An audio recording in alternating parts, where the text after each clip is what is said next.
Hello, Scream Demons. If you haven't heard, Screams from the Basement is covering Fantastic Fest 2025 with filmmaker interviews and film reviews the entire week of the festival. Be on the lookout for daily episodes in your podcast feeds and check out screamsfromthebasement.com for reviews on the films being screened.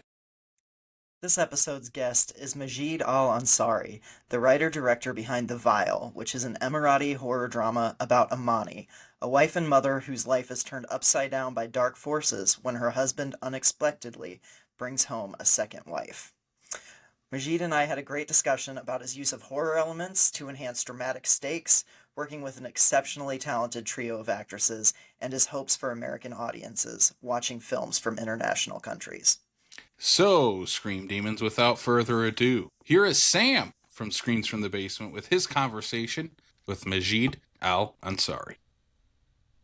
Well, Majid, thanks for joining Screams from the Basement. I'm Sam. I watched the movie last night. I absolutely loved it. It was fantastic. What I know you went through a rigorous research process for this movie. What is The Vial, and what inspired the story behind this and this research process that Sure, you took on? sure. It's been a long journey. The subject matter, polygamy, is something that I grew up with. You know, what I mean, it was in our neighborhood. I remember my first instance when I was 7, 8 years old. I was still, in elementary, and one of the kids came to me, and one of my best friends, good friends, when I was a kid, and he came to me, he's like, "Oh, I think my father hates me." I'm like, "What do you mean?" And he's like, "Yeah, he married another wife. I think he doesn't love us anymore." I didn't understand what polygamy was. That was the first instance I'm like, "Oh wow, that happens," and I couldn't shake that idea off. And as of course, as I grow older, and some polygamy relationship, you see it done the right way, where it's a consent, and it is something that the couple agree on together, and then they marry. The husband marries the second wife.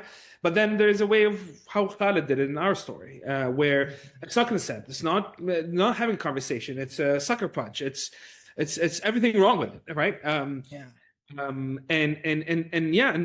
you see that in the community, you see the right, you see the wrong, and I wanted to talk about it, but it took a long time because I didn't want to make a film. I knew I wanted to make a thriller and a horror, but I didn't want to do it at the expense of the subject matter. I wanted to have that right balance to it. And I didn't want to do a full-on drama. I wanted to keep it in the horror thriller genre. So it took 10 years of thinking about it, and then end of 2020, I found my angle in through a conversation I had with my mom. It was a very interesting conversation where we're talking about polygamy, and she's like, sometimes I don't blame the male. I don't blame the first wife. I blame the second because maybe she did black magic, and that's why I believe it. And I sit there, I'm like, what? Sorry, wait. Couple steps back. What? She's like, yeah, it's black magic. This is all black magic. This is not. It was a certain scenario. It's like, no, she put a spell on them, and I totally forgot this part of our culture because life is moving fast. In Dubai, Abu Dhabi, things are like you're busy with work, and I forgot this part of our culture where we actually do believe. Yes, we do believe in magic. Where there's a big community. I mean, my wife 5 days ago came back to me and said, "Hey, I was in the gym and I just heard a few women not far from me talking about how one of them wants to curse another woman, to steal, curse another woman to steal the husband away, or the other way around, or curse the husband to steal the husband away." And I was sitting there, I'm like, "Oh, this gave me, this is the aha moment where it gave me the angle of, hey, okay, let me use this this idea and turn it back, and make it a horror, and what if it's true, and that, something horrific. What if it's true? It's horrific."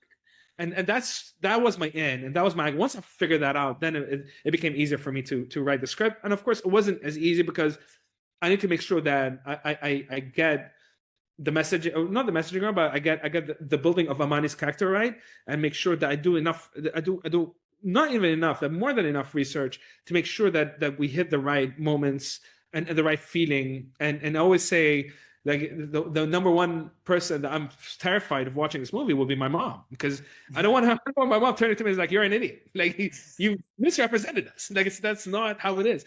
and I always had that back in my head. But I was lucky also having Badur, who was the main cast of the movie. That was playing Amani in the movie, the hero. When I gave her the script, she came back to me and she's like, "Hey, it was really hard, like reading the script." And I was scared for a second. I'm like, "Okay, why? Do you hate the script or something?" She's like, "No, it's just it's so close to home. This is something I went through and something I saw family members go through." I knew she was the right person for this. I knew that I could lean on her to get the right feelings and the right moment, and that's exactly what happened on set. And there were moments where I give, like, even directing her was as tough as it was seeing her go through it again. And I mean, Yeah. and it was you could see that affected her. Like, but that's the honesty we want, and that's why I love her. She looked at me, she's like, "If you don't believe me, you keep on doing it. Like I don't care about me. Like I want to make sure that we get this right and we get the right emotions to it." So yeah, I was blessed to have Amani, and she was a big part of telling the story.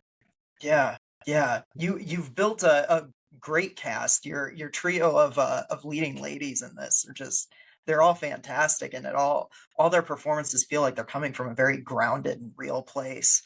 What was it like finding the daughter and the character of Zara Yeah. also, and having that chemistry between the three of them? It was incredible. Well, Sarah, who plays Zahra, she, I knew her from the industry. She's a writer, very talented, super talented writer. She wrote a show that she leaded. She was a lead in for one of the channels we have here, and she did an incredible job. And I knew once I saw that show, I knew that it's her, because the way that the camera reads her is a bit different than if you see in real life. You wouldn't see, like, the camera reads, like, she has this presence and charisma when you put a camera on her. Then I knew that would be the right fit for Zahra.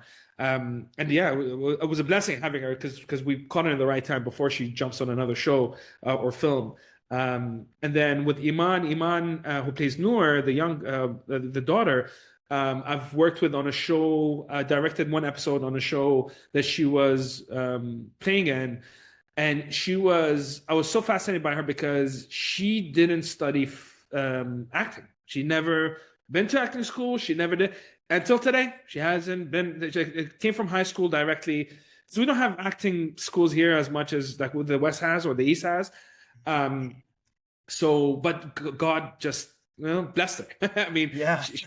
and I remember directing her, and I kept on going back to her the first time. I'm like, "You sure you didn't study acting?" Like, it was, I mean, 1-2 takes. Like, some of the stuff that you watch, that we were watching in the Val, is 1-2 takes from her. And I was scratching my head. I'm like, wow, that she's blessed. And yeah, I was very lucky to have them three playing in this movie. So I was very very lucky.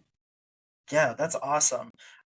Was there anything like specific that any of them brought to you that maybe wasn't in the script, but from their experiences or their life experiences, did you kind of change Yeah. anything on the fly? Oh, 100%, 100%. I think there was a lot of instances, especially with Zara and Amani's character, that we just improvise. And that's one thing I did. Like, I knew going in this movie, I know the horror sequences. I have a shot list. I have a storyboard. I kind of know what I'm doing. There's a bit of flexibility, but I kind of know that playground, right? But I knew when it came to the emotional scenes, the character driven scenes, I need to make sure I have, because we're shooting this on 16 millimeters, so I didn't have ultimate stock, right? And I had to ship everything in and ship everything out. And so what I did is I made sure that I save enough when we're doing the horror sequences and stuff, and make sure I have extra just so we could improvise enough and get enough takes when it came to the emotional core moments for the characters.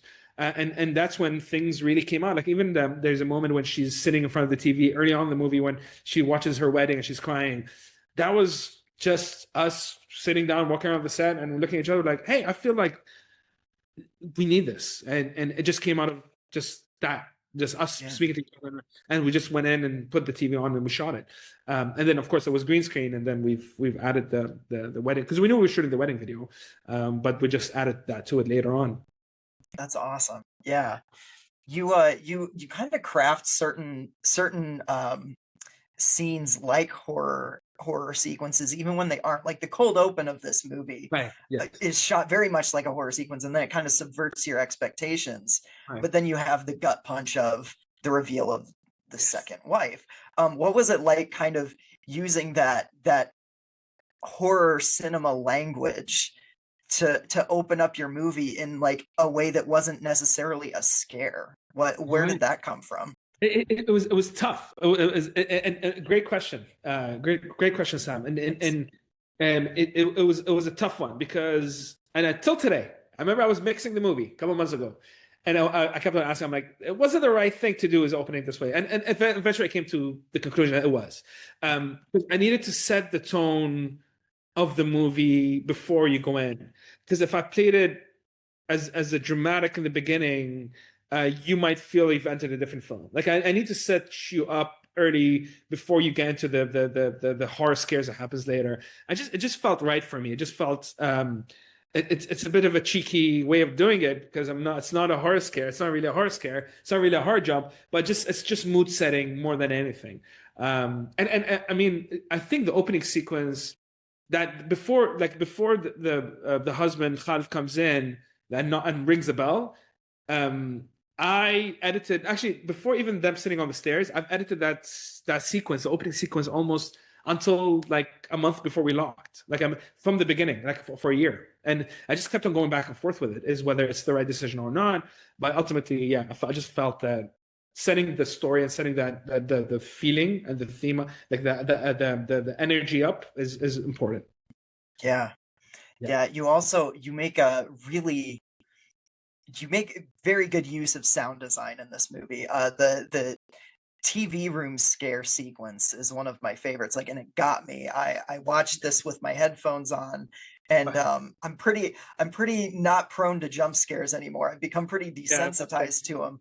Yeah. But you have this setup where you think something's coming from one part of the house, and something else happens completely different. Like, what was it like crafting that through the cinematography and through the sound design? How did those scare sequences come to you? Because when they hit, they just really hit. Thank you, man. Thank you. Appreciate it. It was just back and forth. It was like, it was interesting because what we did is we storyboarded it, and then what I did is I took a camera and I filmed it, and then from there I went back to the storyboard, and then we shot, and then we improvised on top of it on set. Like if we found, hey, like the moment where the shadow just passed the window, that was it. Yeah. That was on the set. That was like really. And I storyboarded everything, and that was one of my best moments. I'm like, oh yes, that worked great, and it just become in the moment. Like, it's funny because the more you think about, because you're so obsessed with the sequences and yourself, and it's just like months and months of just constant thinking about this movie. Sometimes the magic comes out of you just being there and feeling it. Of course, you don't want to do that for the whole film, and you don't. I'm not the kind of guy that does it for the whole film. I like knowing what I'm doing when I go in. But it's just that obsession leads you to start thinking about out of the box thing and feeling the moment. And that was like on the moment I felt, and it's one of my favorite moments of the movie. But yes, it just came from the energy, and it's what you put into the movie. It gives you back sometimes, and it speaks to you. And this happened to me in the editing of it, where I thought I need to edit it in a certain way. And then I realized 6 months in that I'm doing it the wrong way. And when I started doing it, when I started making the film speak back to me, and the film itself telling me what it needs, is when I started getting closer to the final cut, and not enforcing and fabricating and building something that's constructed in my head. Like it should be driven by the story. It should be driven by the character, and not me implement or forcing something into it. Yeah. So what's your favorite part of the process? Like you wrote this, you directed it, you were editing it. Like what's your favorite part of the filmmaking process for you? Like the part where you really get jazzed about it. Yeah, I think the most important part for me is the initial idea and writing, the first draft, like everything before the first, is because if you're not by the time you get to the first draft, if you're not passionate about it and you're not crazy about it, and any story that you should be making this film, right? Because once you finish your first draft, that means you have 3 years left. So that's a big commitment. And for me, I always look out that the beginning process of it is I'm enjoying as much as possible, because I know after that it's just gonna go downhill. It's gonna get harder and harder and harder and harder. So for me, is that first the initiate the getting the premise, writing the outline out. I love that process. It's just like you're seeing this creative idea coming to life, and then of course the first draft.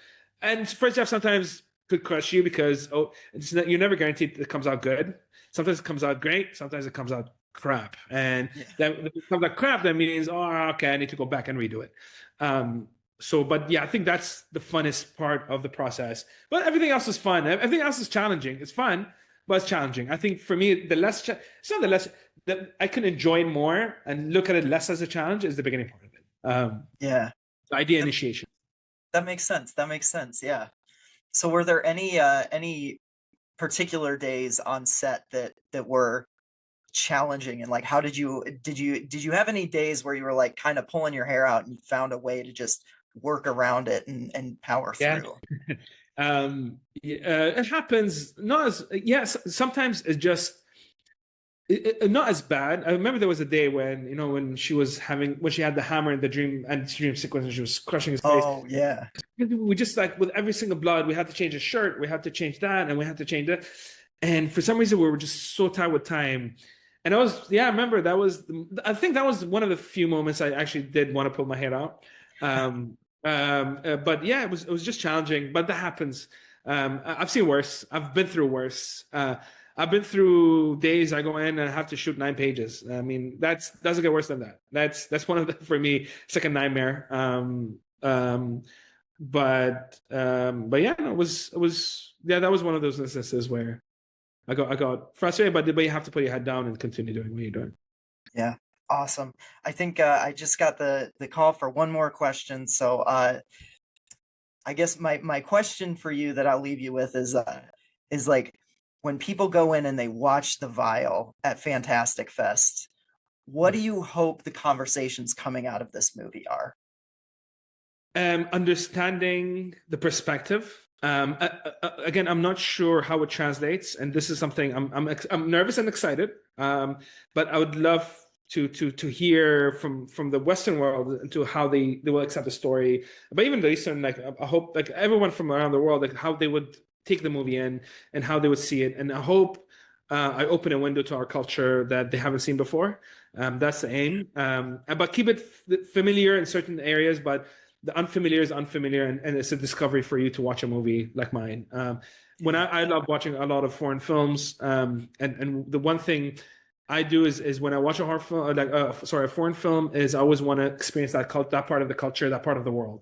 And for me, if I watch a movie that's not part of that culture, I don't for some reason don't end up enjoying it as much. I'm like, I could watch any other American film that looks like this, or English film, or that or that. Right. But yeah, so I hope it resonates with audiences.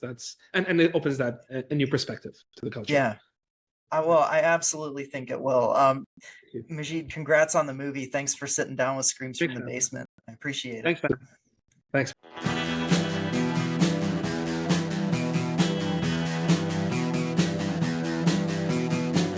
You're listening to the Prescribed Films Podcast Network, home to hundreds of hours of free podcast entertainment. The shows on this network all have a common goal: providing you with the best discussions about movies and other forms of entertainment media. The PFPN hopes to fill your earholes with audio joy. Visit our website with links to all the other amazing shows at www.thepfpn.com. Thanks for listening.